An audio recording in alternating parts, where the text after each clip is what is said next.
It does, but not the local recordings. Well, this is it. New Year's party. Right. Are we ready to do our clap to synchronize our audio for our local recordings? Okay, so after Yes. 3, 2, 1. That may have seemed out of sync for people. That's just an illusion, I think. So that'll be good enough. Nice.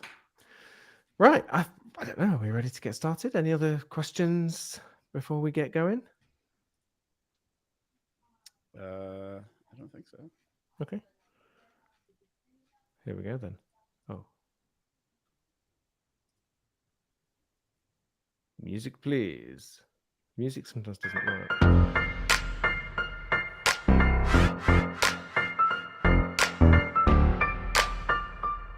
Let's do it. It's go time.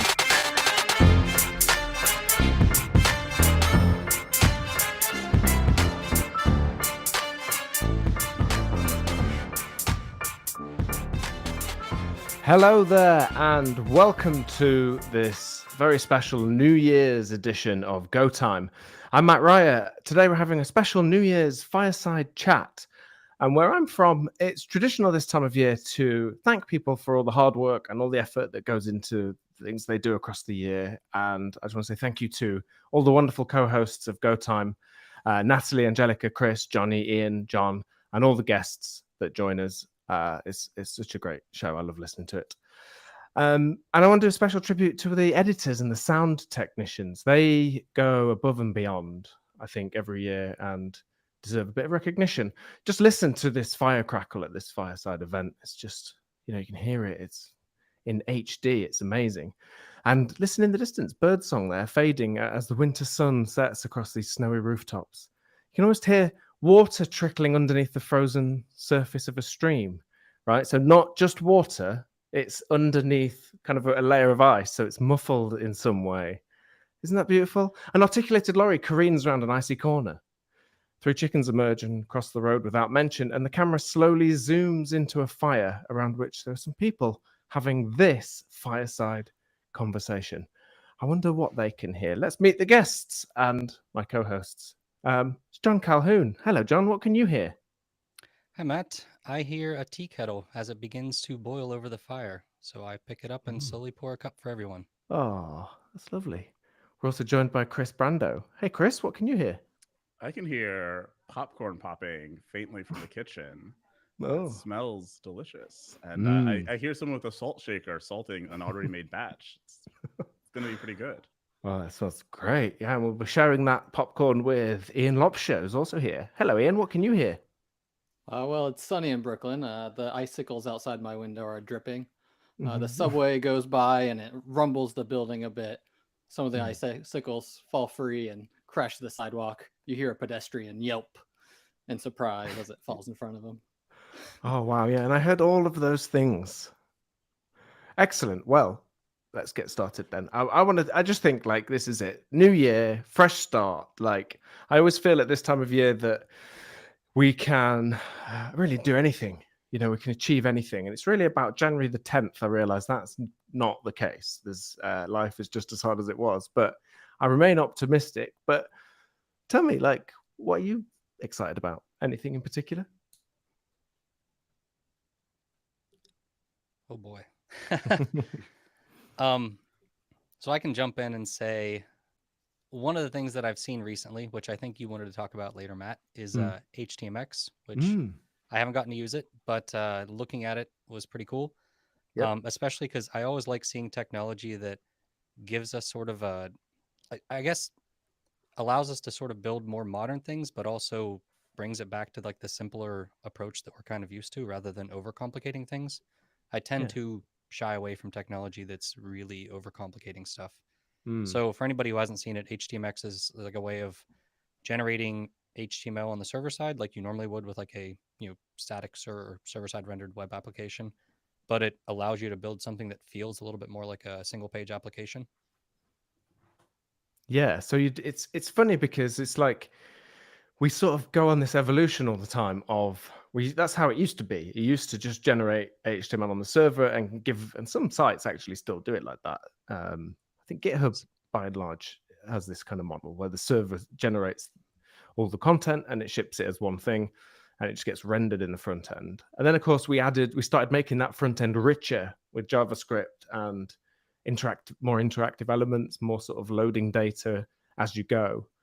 And so is HTMX kind of a mix of those? From what I've seen, it seems very much to be a mix of that. But it's also interesting, like you said, some sites still do it the old way. But like in my mind, I think there's way more sites generating server-side HTML than people realize. It's just you don't read about them because nobody wants to read about technology that's been around working for 10 years. They want to read about like what somebody just came up with last week. Yeah.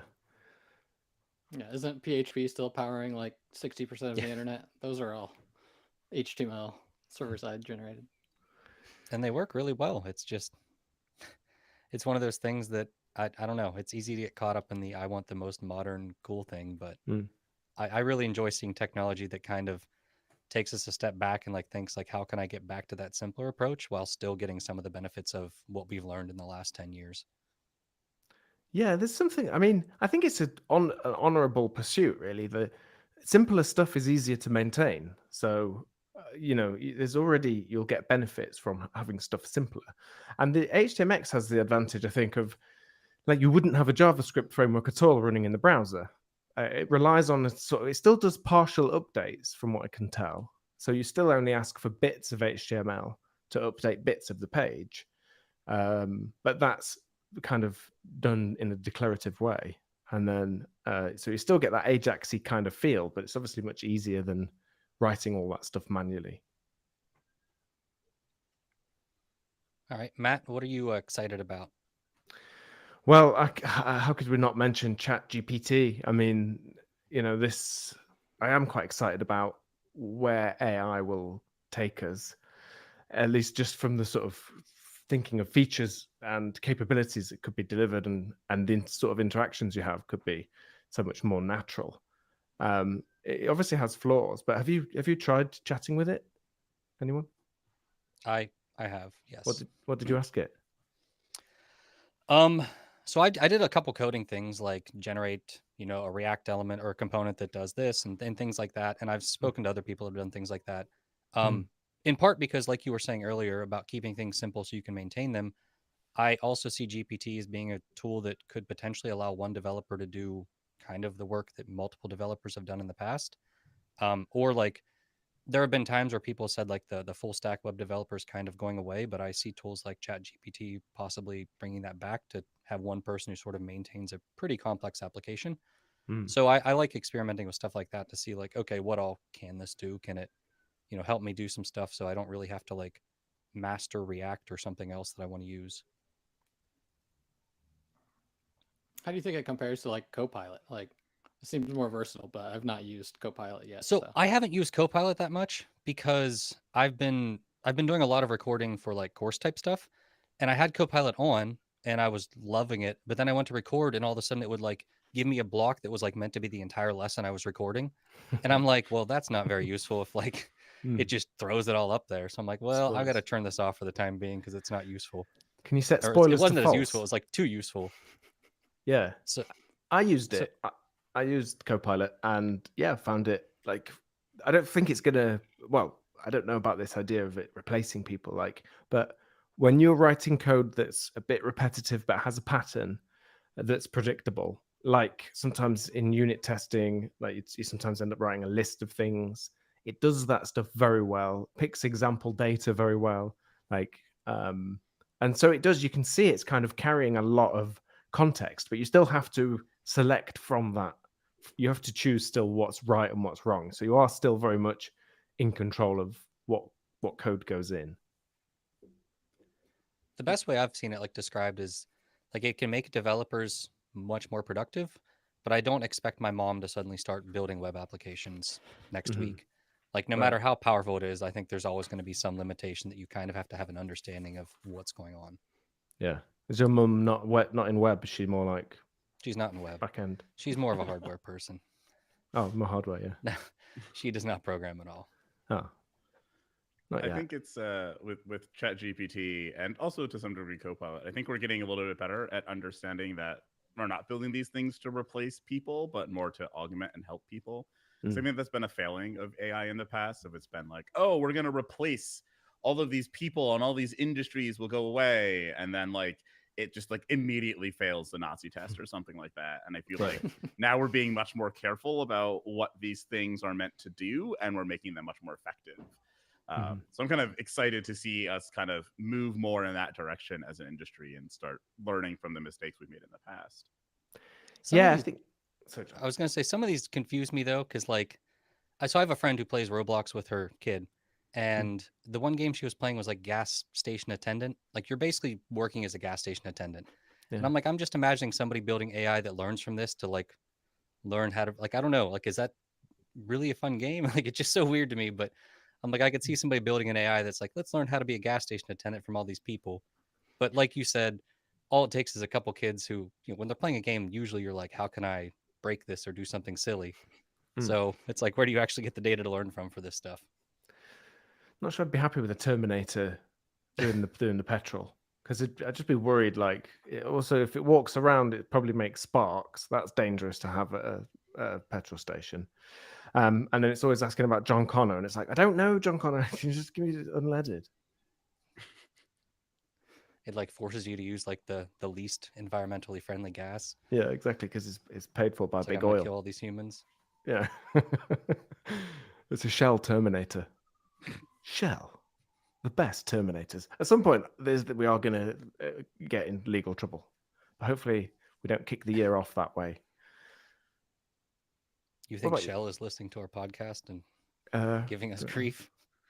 Yeah, maybe we should just offset that and just say, you know, Shell, we do a great job.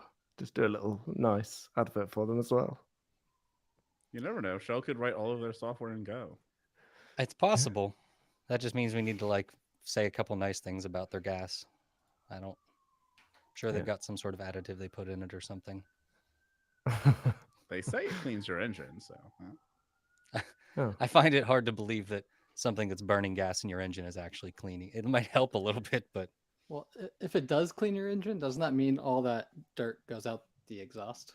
So keep it in your engine, dirty, dirty boys and girls. We don't want that in the air and in our lungs. No, but do clean up the air. Actually, that's something I get quite excited about, is innovation in climate technology. You know, more awareness around like clean cities. And the London low, there's a lot of people annoyed, a lot of drivers annoyed, but they're extending the low emission zone in London to be a much wider area. So this means you basically pay if you have a car that's pumping poison into people. So you can still put poison in people, but you're going to have to pay for the pleasure, which is better than it just being free when they used to just be able to put poison in you for free. So I'm quite excited about new technology, new innovation there, and what could come. Anyone not hopeful? I mean, a lot of that stuff is definitely intriguing. I guess I'm in a weird position where I drive a bigger truck that burns gas, and that's partially out of like necessity. Like right now, the F-150 electric truck just doesn't work for a lot of the things I want to do. So like an example is if you want to haul a camper or you want to haul a trailer with new equipment or something on it, it's got very limited range at the moment. So I'm like optimistic to see where it can go, especially when you see like, didn't Tesla recently release their electric semi truck? So like seeing that, and I think it's supposed to have like a 400-mile range, which is fantastic. The problem with like the F-150 Lightning is I think the range when you're towing is like 120 miles or 150 miles, and then you have to charge for like an hour, and that's not really going to work that well. Yeah. So I'm curious to see where it goes, but I haven't been able to like get myself, or I should take a step back. I have to like refrain myself from getting too excited because I know it's not going to work for me. So I don't want to get excited about something I can't like have. Why do you need the 400 miles range? Is that just how close the nearest shops are to where you live? It just depends on like what you're doing or where you're going. Like an example is like if you've only got 120 miles, that means you can basically get to someplace an hour away and get back without a charge. Yeah. And sometimes you're going places that don't have electricity to charge while you're there. Are you going places I that don't have am electricity? actually going to places like that. I also drive to like North Carolina quite frequently, which is like 360 miles. Don't they have electricity there? I mean, they have electricity there, but like I'm not going to get there in one trip. And then Right, the yeah, other got part it. of that is like if you go to charge with a trailer on, all of a sudden, like because I have a camper, we go camping a lot, and if you try to charge with the trailer on, trying to find a charging station that you can pull into and be like, hey, let's plug in and take all the stations with my trailer, Yeah, like that's not going to make anybody happy. right. I think electric cars are one of those interesting places where it's like, I think we got the innovation slightly wrong by trying to like go all in with like, let's put giant batteries in cars. And I feel like what was it, like a Chevy Bolt or Volt, whichever one was like the hybrid, but it was like, oh, we have like a small gas engine and we have a bunch of batteries, and the batteries will get you like 60 to 80 miles or whatever. And then you have the gas engine for if you want to go further. It's like, that's the perfect model for like so many people. And it would have just like eliminated gas for so many people. And it feels like that was like that type of hybrid model would have gotten us further faster. And instead we're just trying to be like, no, we're going to build things that don't have gas at all. And then it's just like very tricky to actually make those things work. And I feel like we do that a lot in tech as well. So it's not just like, Yeah. I mean, the one upside though to like going all in the way they did is I feel like it really forced the like infrastructure for charging stations to really quickly come along. So like that's an upside to going the way we did. But I agree with you that going with the hybrid approach for a lot of things is a much easier way to get people in, especially when it's like not something drastically new. You know, they can still go to a gas station. It's not like a change of what they're used to.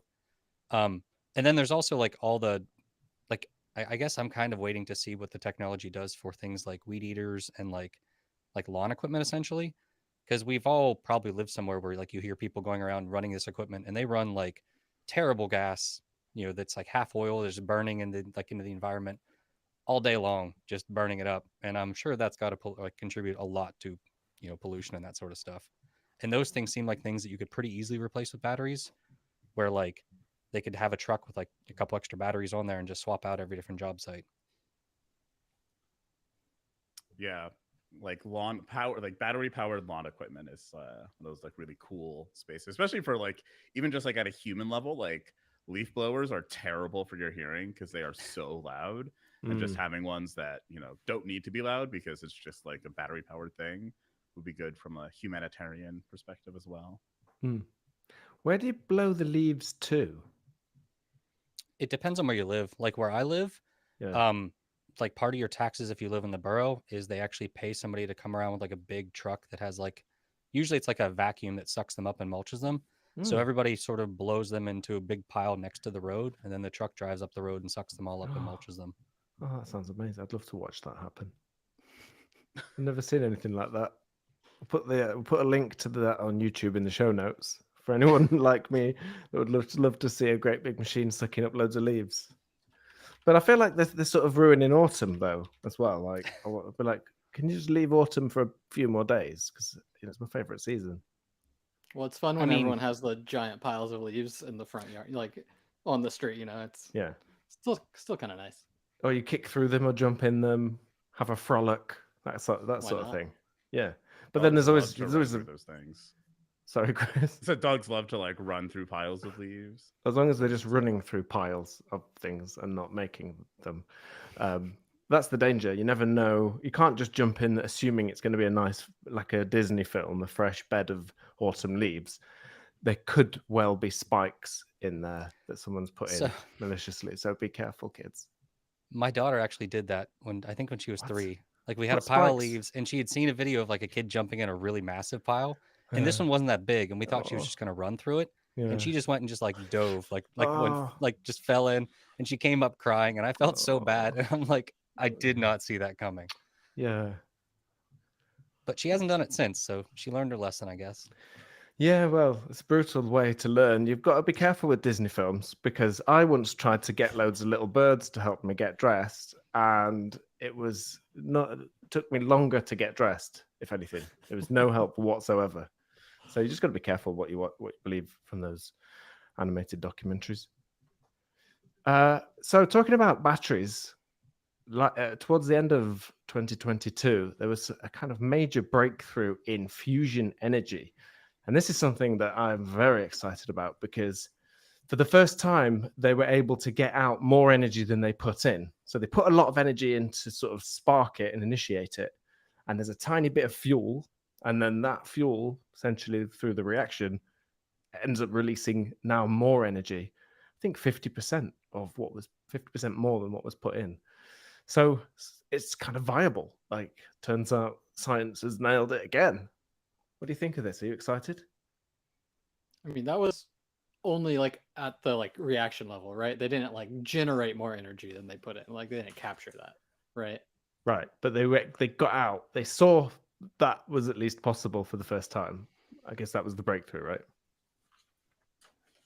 You sound skeptical, Ian. You're not into this. You don't work for big oil. You don't work for Shell, do you? Maybe. Yeah. No, I mean, fusion, what do they say? It's always 20 years away. Yeah. Never 19. I don't know. Right. I think it would be cool, but definitely skeptical. I think there's a lot of challenges to overcome.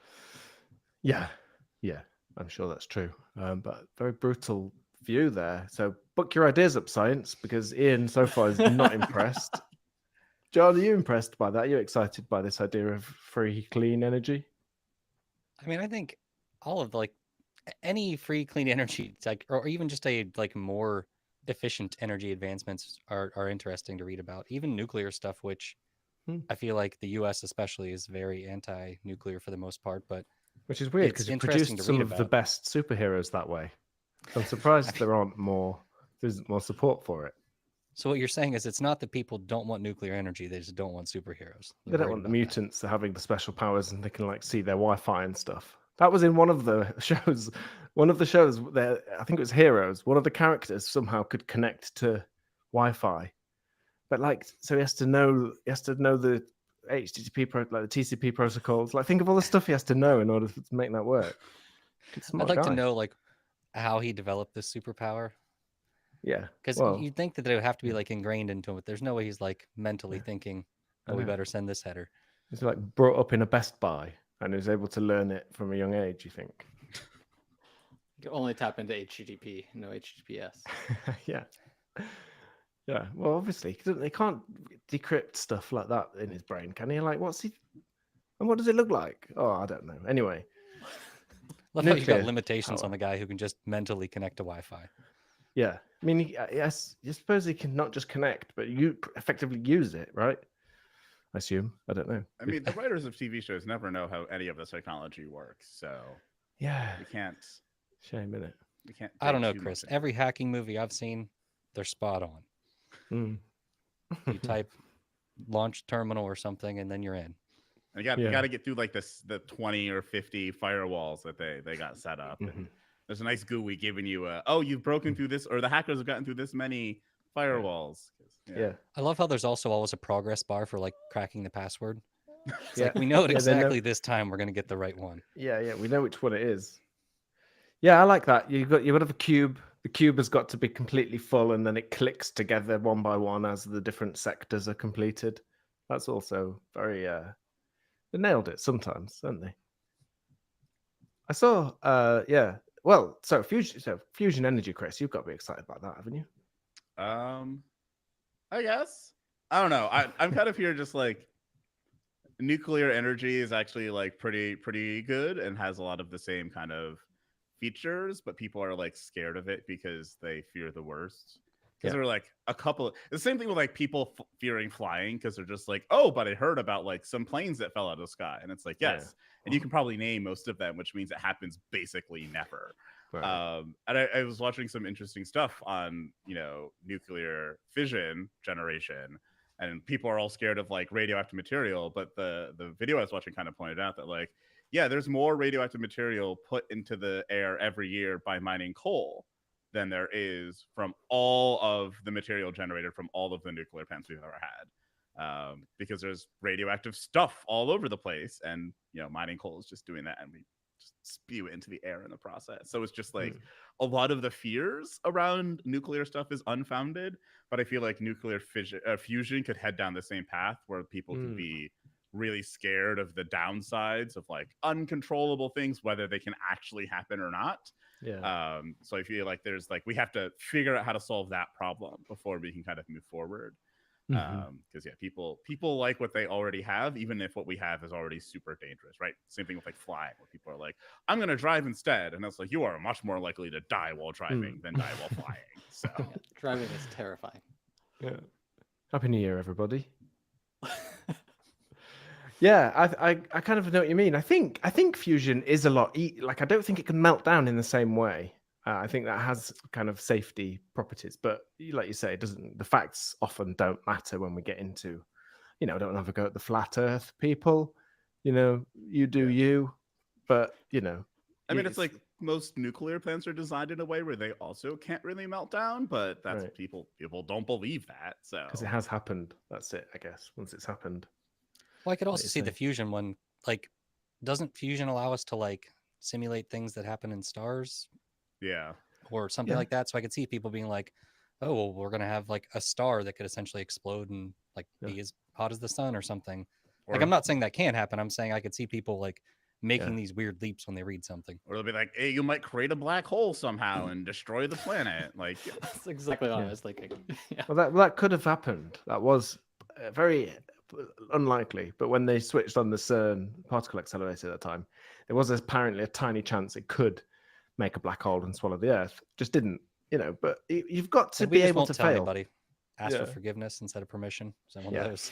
That's it. Don't worry about it. To be honest, John, even you just positing what could be made up, like that's how conspiracy theories, I think, start on Go Time. A lot of them, and they get out of hand. We're joking, but I don't think they. I mean, in that fusion experiment they did, it got up to what 3 million degrees Celsius. That's pretty hot. That could melt some stuff. Yeah, we could melt the moon if we wanted to with that. I reckon. I feel like when you get to a certain temperature, it like my brain just does not process like 3 million Celsius to me. You wouldn't get much thinking done at 3,000 degrees, John. No, I don't think so. Once you get to 2,000, you'd be like, I'm going to step out 5 minutes because it's getting a bit. But the thing about this is, so imagine it works, and we have these new power stations. They use fusion. It's clean. It's basically limitless. I guess the price of energy becomes negligible because it's just solved, essentially. So this is the future I'm painting. What are we then excited about? What changes in our lives? And I think transport is probably one area where things are going to change if energy is kind of limitless and free. I don't want to burst your bubble, but I don't think energy will ever be free. Well, I mean, they definitely have to like pay to like. There's got to be a network to get energy everywhere, so you've got to have people you pay for that stuff. Yeah, but I don't know what percentage of the cost of like running an electric company is keeping the power lines up and everything, but good point. Fine, so maybe it's still pay, but I don't know. It's going to be like your phone bill when you get unlimited data. You can just do as much electric stuff as you like. I think if fusion happens and energy is like free, I think all of a sudden desalinating water is super easy, and so many people's lives are saved just because we can give them clean water. Like that's what I'd be excited about. Yeah, there's other health ones I think as well. Like I would get like loads of fridge freezers and have them at the Arctic. There's big ones that have ice machines on the front. Jam the front so the ice constantly is just coming out whenever it's ready, and just leave them running and get loads of them, like a whole warehouse full. And you just starting to replenish the ice and cool the planet of the. I literally think there's a startup that is working on big lasers that beam heat into space in the Arctic to cool it back down, like real thing. Really? Oh wow, that's good. A lot of science does get invented on Go Time. I mean, they're jokes to us, but they don't know that. Yeah. I don't know. I'm gonna be contrarian again. Like some of our problem isn't even power generation; it's like our electrical infrastructure. So we can generate. I'm even thinking of. All right, sorry, Kris. I said we can just like generate more power than we can actually transport. I think it was like in Vermont they wanted to build another. I think it was a solar farm, and they were basically like, no, because we don't have the transmission lines to do anything with this electricity. Like, it would just go nowhere. Yeah. I mean, I also think about places like Africa where there's just no infrastructure to like. Even if we had fusion energy, I don't think it would really help them at this point. So, like, there's a lot of other logistical issues that come into play.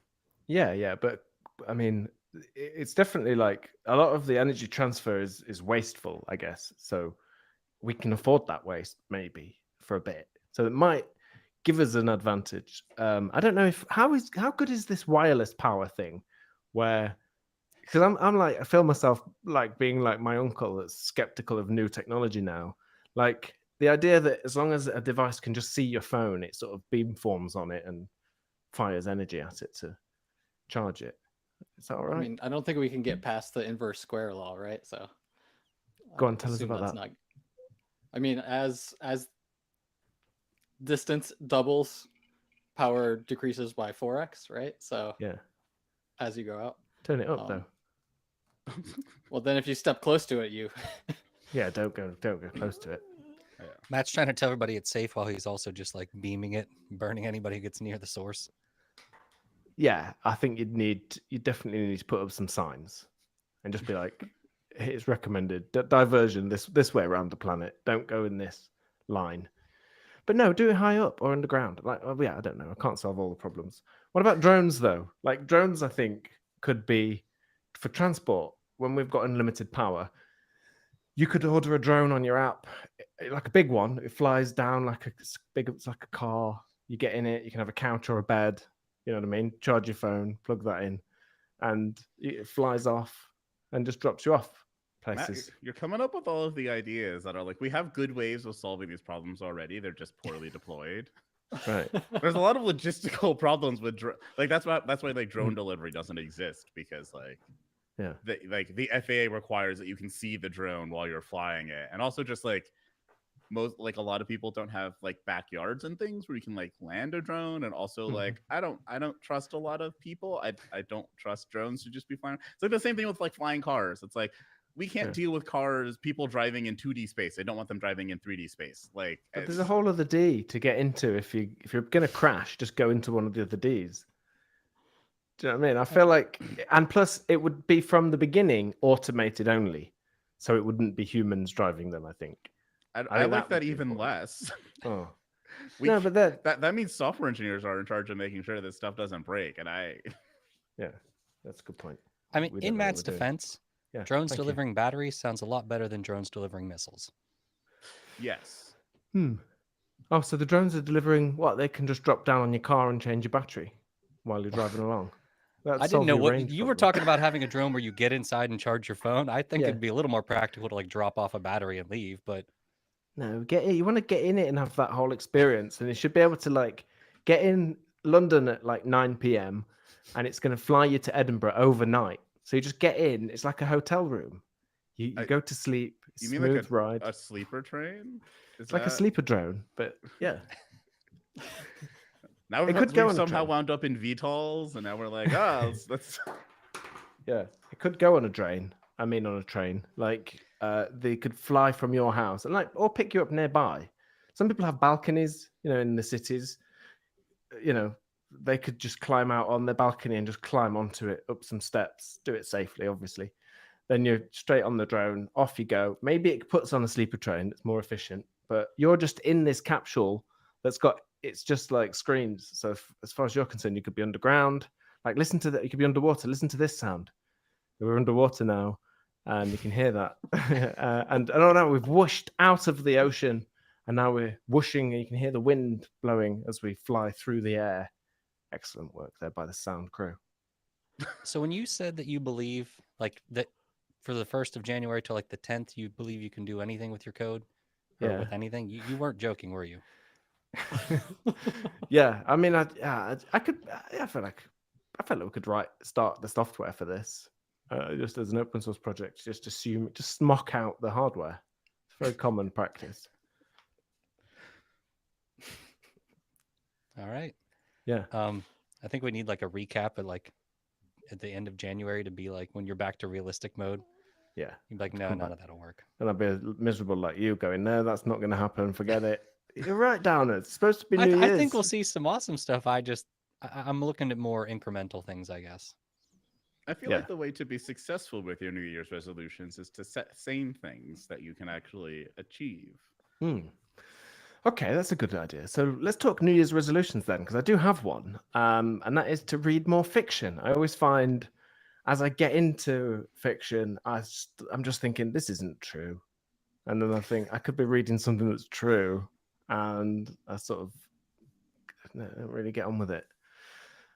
Is that sacrilege? Sacrilege, So Kris? I feel like we just need to like swap then, because I can pretty much only read fiction. Mm. I don't know why, just for whatever reason, I like when I'm reading, it's more of like a relaxing type thing for me, or Yeah. When you say shutting my swap, brain off. when you say swap, I mean, like we both take about 50% of what we're reading and somehow like make our Yeah. brains accept the other person's 50%. yeah. So we're swapping some of our brain then, basically. Yeah, just a little bit. Maybe I'll take your left side and you'll take my left side. Ah, there you go. Probably could do that if only we'd less safe about our nuclear strategy. We could Just need a relax drone the to nuclear do a safety swap. rules and roll the dice and see what happens. I think you could get some stuff like that. It'd be great. So what do you read now, Matt? I read a lot of I read a lot of history bits, lots of like I've been reading a lot of management books. They're quite interesting. I've got a book here called "But How Do It Know," which takes you from a logic gate, like NAND gates, all the way, and then tells you how to make a bit, and then how a processor works, and it kind of all the way up building a computer. And there's another one online someone told me about where you go NAND gates to Tetris. Which I think is quite cool. So it's stuff like that where I feel like I'm learning something. But of course, I'm sure you learn things from fiction. But you're still like, you're reading for enjoyment. It's not like like when you say like a management book, to me, that doesn't sound like something I'd read for enjoyment. It's more like I'm reading this to better myself. Yeah. That's the thing. Like I need to just be okay with reading something for its own sake. Probably. Maybe that's it. I've revealed too much about myself. What's your New Year's resolution? I have a very simple one. I don't want to buy a new iPhone this year. I still have the 13. I want to do the full 2 years at least. Ambitious goal. I'm going to resist. What feature would you not be able to resist? If Tim Cook gets up and he's like, nah, does it in his voice, I can't do it. It's offensive, probably. What's the feature he announces and you're like, right, I'm throwing that New Year's resolution in the bin. I'm having it. Well, I mean, if it's anything like the last 6 years, nothing. Like, I feel like smartphones are already I guess it's like you never have to charge this ever again. It has a fusion power thing in it. Yeah, that'd be good. You never have to charge it again, but you might get hot if you stand in certain parts of your house. I'm like hoping an Apple engineer is watching this and somehow emails Ian and they're like, for $1 you can upgrade. Yeah. It can't be free because he's got to actually buy it, but you just want him to fail, essentially. Just to see how committed he is to this. Yeah, and Apple. Because it sounds like an easy resolution. If someone was like, yes, new iPhone for $1, I would fail. I'm sorry. It would happen. But what if it had little helicopter blades on the back and you could say phone, come here. And then it's like little helicopter blades come on. Listen to them now. You can hear them switching on like a little drone. Up the phone flies, comes over to you, and it lands in your hand. And you never have to, you never lose your phone again. I think I might pay to get rid of that one, actually. You don't want to find your phone. I don't want a phone with spinning blades on it. Yeah. No, yeah, be careful. Do be careful around them. They are lethal if you're not careful. I feel like I used to be someone that would upgrade my phone every year, and then somewhere along the path, I just stopped. I guess it was like with the iPhone 10. Like I got the iPhone 10, and then I wasn't interested in upgrading, and then I was like, okay, now this thing's slow, very slow, and it's annoying. So then I got a 12, and that's where I am now. I'm just kind of I don't know. I was like, oh, the 13, the 14 came out. I was like, I'm like, okay, maybe when the 15 comes out, maybe I'll be on this every 3-year upgrade cycle sort of thing. I objectively know it does nothing new, nothing better. There's no reason to buy it, but I still want it. I know. Apple's done a good job advertising to me over the years. Yeah, they do. I don't think it's just phones that pull that off, though.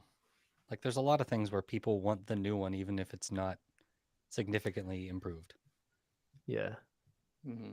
I'm guilty of that a bit, but I also do that thing try and resist it. And 2 years is what I also try and do. Like, because I used to do that exact same thing every year. Like, there'd always be someone to hand it down to, like in the family. There's people, so it was always like it's kind of an excuse, really. I can get the new phone, and then someone else gets a phone, and that's like I can turn that into a good thing in my brain instead of a bad thing.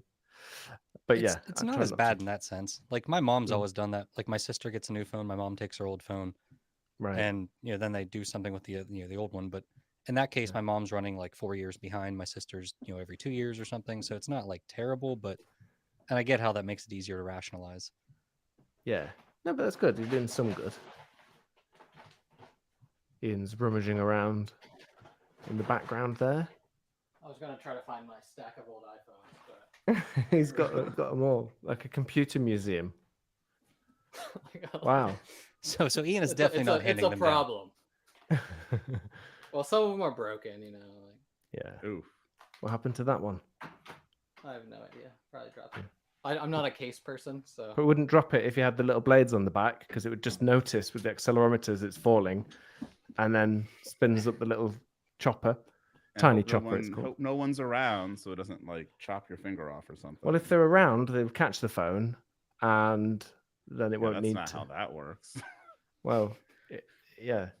If they're not good, then maybe they deserve a little blade in the hand, just as a reminder. You never like fumbled your phone trying to like catch it and it still falls. Yeah, but you would. I think you'd get used to it. It'd be like, I've dropped my phone. Everyone, step back. Get back. I've dropped my phone.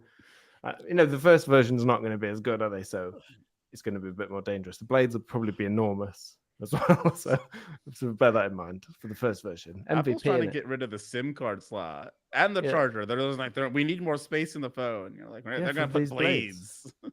That's why do you think they're clearing out the space for? You'd hope battery, but not so far. Actually, that's one thing. When you get a new device like that, the battery just seems like it lasts forever. In those first few weeks, when you're not used to it, and it's probably just is peak performance, they just last forever. When I got my last phone, it was like 2 days that I hadn't charged it, and it was still fine. Do you have all your apps installed? No, can't use it if it drains the battery. You can't use it at all. Well, I mean, like, to last 2 days. Whenever you get a new phone, do you transfer all your apps over, or do you like start fresh and like install them? I start fresh because I used to love setting up devices, like because it was so nostalgic for me. I'd get like a computer for Christmas maybe, and then had to learn it and had to just spend hours setting it up and figuring out what it could do and the workbench or the desktop software, whatever, and then sort of like kind of liked that same thing for iPhones for a while, and then now I'm just like, no, I don't want the hassle now. It's the first time I feel like I'm sort of getting old because I lost that a little bit. I feel like I'm getting old when I like don't do updates for stuff all the time because I'm like, I just need to get work done. I don't care about updates anymore. When I was young, I'd do like every update as soon as I could. Yeah, I've like gone so far on the other end of the adoption scale now with especially OS updates. I'm so terrible with OS. Like I'm still running iOS 15. Some of my computers are still running the older Mac OSs. I'm just like, Mountain Lion? Still running Mountain Lion? Not that old. I feel like the hard part for me is like the minute every time you do an update and it like hurts your productivity or like you spend half a day trying to fix something because of the update. Yeah. Like when you're younger, you kind of go through it and it's like whatever. But then you hit a certain point where you've just done it so many times that you're just like, I don't want to waste that time. I've got kids and other stuff I need to focus on. This is not something I want to spend a day doing. Mm-hmm. Yeah. It took me a full week when we all upgraded to M1 Max, like just to get everything running. I still don't have an M1 Mac. That was the one that, like when you were talking about upgrading, that was the one that almost got me. Yeah. And then I like thought about it and I'm like, the few things that this would speed up aren't things that I can't just like do overnight, like, video processing or something. I'm like, I can just do it overnight and come back the next day. And it really doesn't make a difference. Yeah. I think Go compiles a little bit faster. I don't know.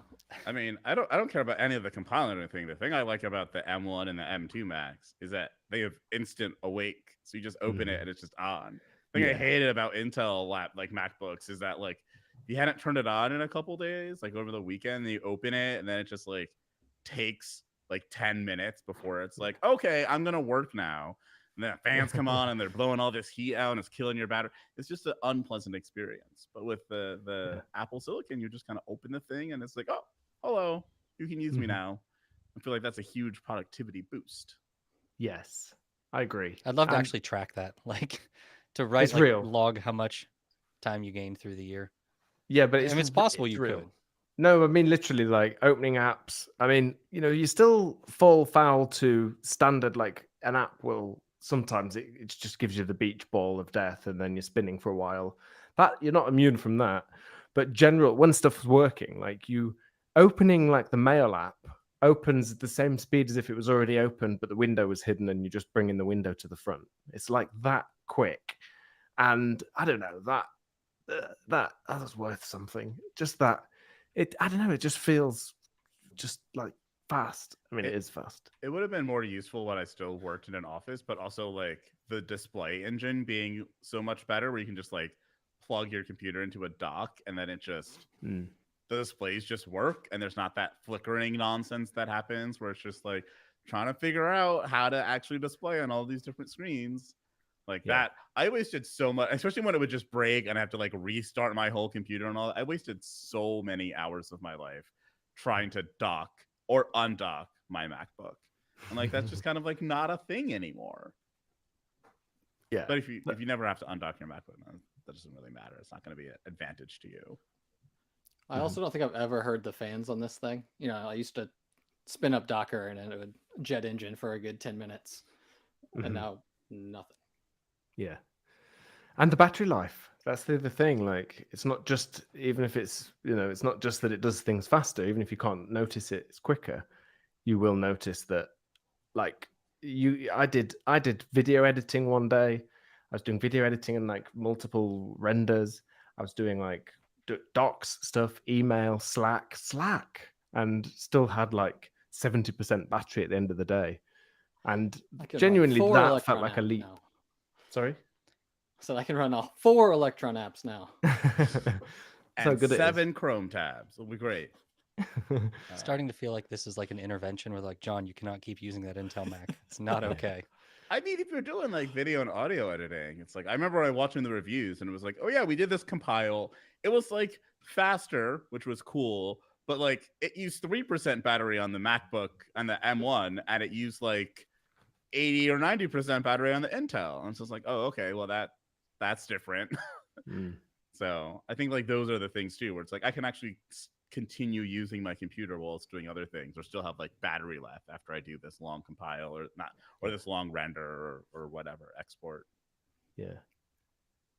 Also, if you're using ProRes, like the M1 Max and M1 Pro, where it just kind of like you just hit play, you don't have to render. If I was still doing video editing, that would be so beautiful. Yeah, same for Logic Pro. I use that music editing software, and that used to be. I mean, this now. Well, I also have this ridiculous machine that's. I shouldn't have really done it because I spend most time in email, but it's just it's unlimited as far as like I don't have time to record that many tracks when making a song. So it's like it's beat me now. I don't need that much. I can render songs, be rendering video at the same time. Like you can just really push it, and it does a kind of cracking job. And you can run 10 Docker containers. Yeah, can run Docker and a Slack and a couple of tabs. That's just far too many Docker containers. Yeah. I mean, if you're running if you're running like Kubernetes on top of Docker, you could get I mean, so yeah. All right, we can move away from Apple. I hope they're sending us sponsorship money at this point. Yeah, they should at least sell Ian that iPhone for $1 after all this talk. Does anyone want to, just for balance, say something horrible about Apple? Kris, you live in a litigious remember country. I'm not mad at Apple right now. So I don't have anything bad to say about that. We can just be like that darn 30%. Then that mouse you have to flip upside down to charge, or I mean, they do have some lollipop with designs. an iPad. I think when it comes to that 30% thing, I'm more mad at the industry and people than I am at Apple, and I feel like that's a hot take. Maybe that's an unpopular opinion. But like when the iPhone first came out and Steve Jobs was like, we're gonna use HTML5 for everything, and everybody was like, no, go F yourself. You're gonna build us an app store and then give us native apps, and then they did. And then like 10 years later, everybody's like, hey, why are you charging so much money for this thing that we forced you to build and put a lot of money into? That's not fair. We want something that's open. And it's just like, think you could have had it if you had just all worked together and tried, but you didn't want to. So you can now like sleep in the bed that you made. Thank you. But people don't like that take. Yeah. I mean, in their defense, a lot of the people complaining now probably weren't involved in the original decisions. Yeah, but that's not how, like, you gotta pay for the mistakes of the past. Like, that's what we all gotta do. That's just life. Just those guys who are about to retire, they're like, no, you go ahead and build something. I'll let some other sucker deal with it. Yeah, I mean, like, that's how like generational wealth works. If it works for wealth, it should work for the bad things too. It can't only be the good thing. That'd be like saying, okay, well, we can't borrow any code from the past because the people in the past wrote it. Like, if we get to inherit their code, we also get to inherit the other decisions that they made. So, and some of those decisions were bad ones, like not using HTML5 to build apps, and just because like we got there, right? Like if you look at browser APIs now, they can do like most of the things that you want to do in a native app. They're still kind of not as advanced as we'd like, but they're getting. You can do like Bluetooth integration, you can do file storage, you can do all this stuff, and like so it's possible to get there. But everybody was just like, "Now we want." And then what we get Electron apps, and I think what I like best about that is there's literally mobile apps that can do everything perfectly. Like Reddit's an example, but they'll like pop up a big thing. It's like, would you like to go to the app though? And you're like, no, just let me see this Reddit page in my browser. Yeah, when they invented deep links, I was like, okay, this has gone too far. Like you're just reinventing browsers. Like just what are you doing? Yeah, that reminds me, Kris, what you were saying. In the UK, we have the Royal Mint and we have the National Debt. And this is a very kind of interesting example of you can't have the good and not the bad. The royals, cheeky. No, we've got a new king, though. Don't say anything wrong, because I think legally he can just cut my head off if he wants to. I think that's still an old law that applies. So fingers crossed that doesn't happen. Well, he's got to make an example of somebody. Yeah, this is why we got rid of monarchs. Now we just have whatever we have in this country. Kris is like, look at how much better it's been over the last 8 years. Yeah, but at least you chose your I had to lunatic. go back far enough. I mean, comparatively, the UK is not the shining example to pick as they have been much better than the US. They've had a little bit of trouble there. What you mean? Like we have. Yeah. A little bit. Just Canada seems to be doing all right, right? Like they don't.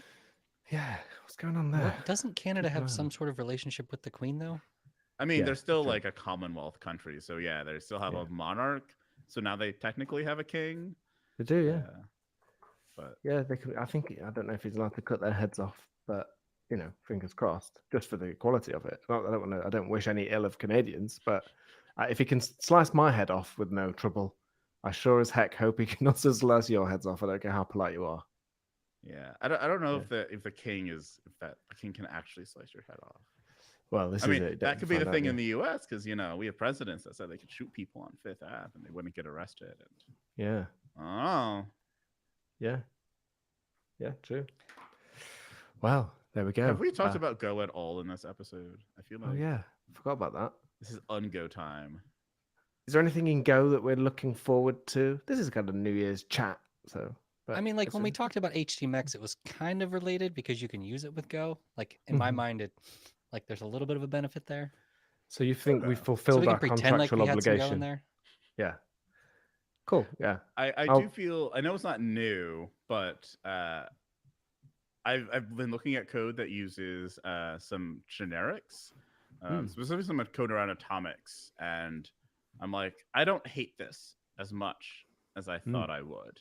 But I think that's because it's being used properly. I think if it was being used in a mess way, I'd be very upset about it. But I'm like, is this the pointer type, the atomic pointer that's typed with generics? I think so. I don't know. I think it's like in part of Tailscale's code base where we just have like a syncs package that has these nice like typed atomic values. Yeah. So you don't have to do typecasting when you get the value. It's just like very nice. I'm just like, I like this. This is this is I mean, pleasant. generics were 2022, so I think it's a good time to look back. And they were released in 2022, right? Am I losing it? Good question. We should check that. I'm sure the internet It will was tell us. 118, right? Yeah, so That has to have been this last year. beginning of 2022. Really? Yeah. Wow. Okay. So, and I think there's only one example in the standard library of generics being used, and it is that generic pointer in the atomic package. So you can say like, this is, the atomic package lets you protect things concurrently. So you can kind of update, you can do operations and guarantee that only one go routine is going to change that memory at a time. So you can have that sort of safety there. And then the pointer thing lets you basically point to any object, and you specify the type, and then you've just got the sort of type safety. You can't then put the wrong type of thing in that pointer that would be otherwise possible to do. So I think that's it. It's nice to see those cases where it's used well and sort of surface them. And I feel like that's something we could do this year. In this new year, we could do an episode on looking back at generics. Where have we seen it used well? Where have we not seen it used very well? And see what lessons there are there. There are a couple of proposals in right now that I'm also excited about. Like the I don't know if it's actually a proposal or just like a discussion about the built-in iterators. I don't know if you all read that. Yeah. Do you want to just describe it briefly? Oh gosh. Just generally. It's been a while. Yeah. But basically they're talking about adding, so we can use the range operator kind of natively for custom iterators. I think it also changes the kind of the loop dynamic so that the variable is redeclared every time inside the loop. So that var where you have to say like I equals I or define the variable again. That'll go away, which I know is one of the big things that causes issues. So that's exciting as well. I don't know. Yeah. Can someone else explain the iterator thing better? I haven't read the post, but based on what you're saying, that sounds like what I would expect when you say there's like an iterator proposal. It's just something so you can make your own type, and you can do like a for thing in range, or a range loop essentially over it. Yeah, exactly. And they're defining like kind of two types, like a push and a pull iterator. I couldn't tell you the fine details, but it covers all of the use cases in the standard library right now, which I think is pretty cool. Well, we'll try and dig that out and put a link in the show notes for anyone interested in the iterators. I do. Yeah, it's nice. I mean, one of the things I like about the way that it works today is there's nothing magic going on when you range over something, because you can only range over those native types, those built-in types.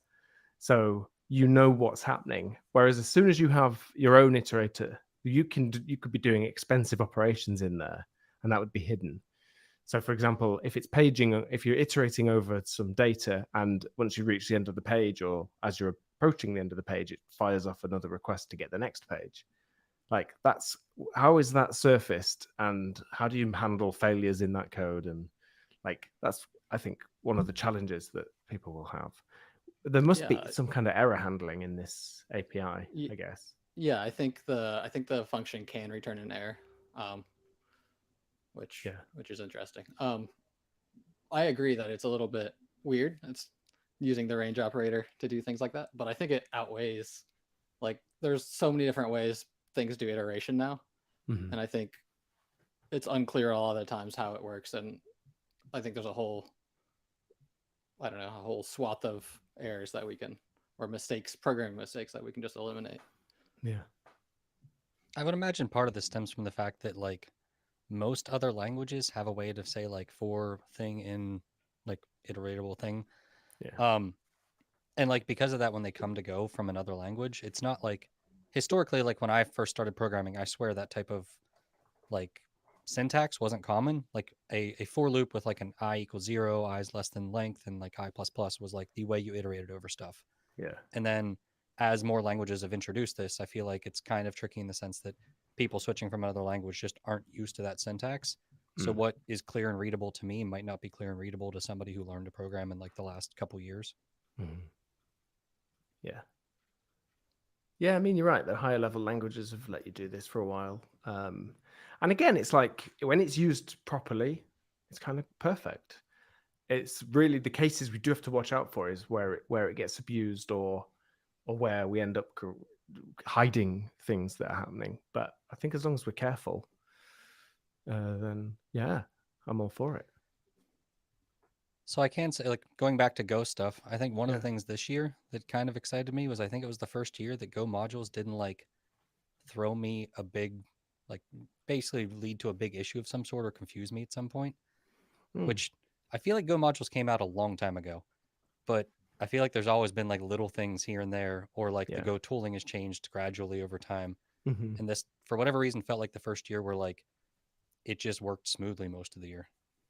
I 100% agree with that. This is the year we upgraded, and after one attempt that failed miserably. So, yeah, I feel like this is where I wanted Go modules to be in 2019. I'm just like, the tooling is there. I think that's the thing that's happened is like all of the tooling has come together finally. Like the language server is like robust enough now that it can handle most of the things it needs to handle. We figured out all of the kinks. I hope like this does become like a lesson for not just like the Go community but other communities, and making sure that like your tooling and everything is there and you haven't like just baked the idea and put it out there. Yeah, I'm excited that modules finally just feels like a boring technology. It's just kind of like, it's there, you use it, it works, you don't have problems. Yay. Nice. Well, on that high note, I think it's a good time to end this lovely fireside New Year's special episode of Go Time.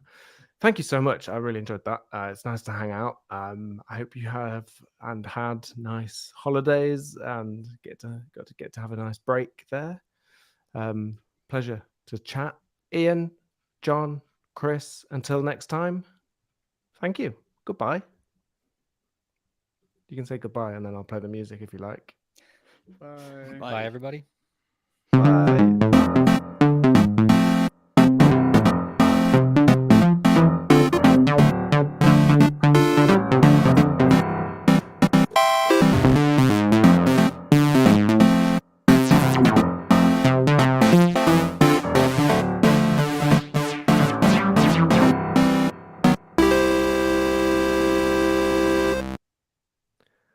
There we go. We did it.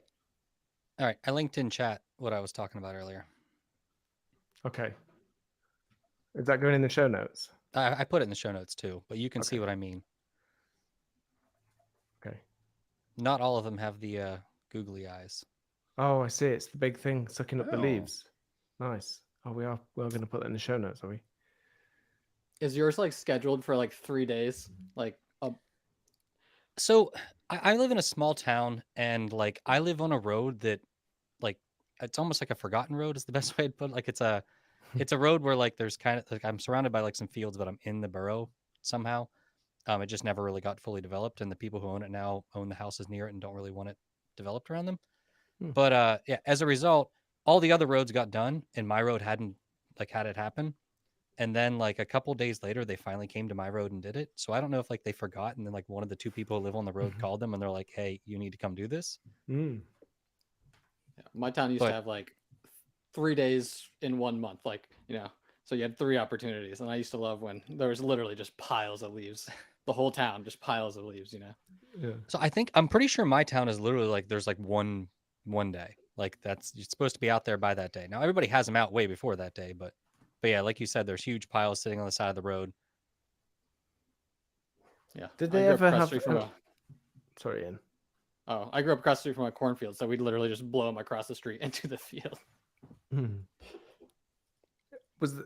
you has there ever been any accidents with those, like not just sucking up leaves, but like the odd kid or dog, little small dog? I mean, I'm sure there have been. Could happen, right?